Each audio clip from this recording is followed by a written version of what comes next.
चौधरी दे बेटे दी शादी सी। उन्हें जनाब बड़ा इंतजाम किया, बड़ी दुनिया नूं सद्दिया ते किधरे खाने च नमक ज्यादा पै गया।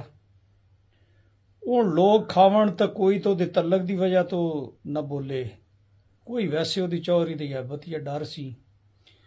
ओह टेबल ते जावे, खड़कावे टेबल नूं ते कवे ओ यार गल ए भी छोर दी शादी कीती ते बड़ा खर्चा कीता, 20 लाख पूरा लग्या रोटी ते दब के खाओ, कैसी रोटी।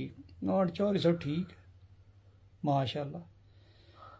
वो चौधरी साहब चलते चलते ना जिसले गए मिरासी की टेबल से, उन्हें आख्या शिद्या, हाँ जी चौधरी साहब, और दब के खा 20 लाख लग्या वलीमे ते कैसी रोटी।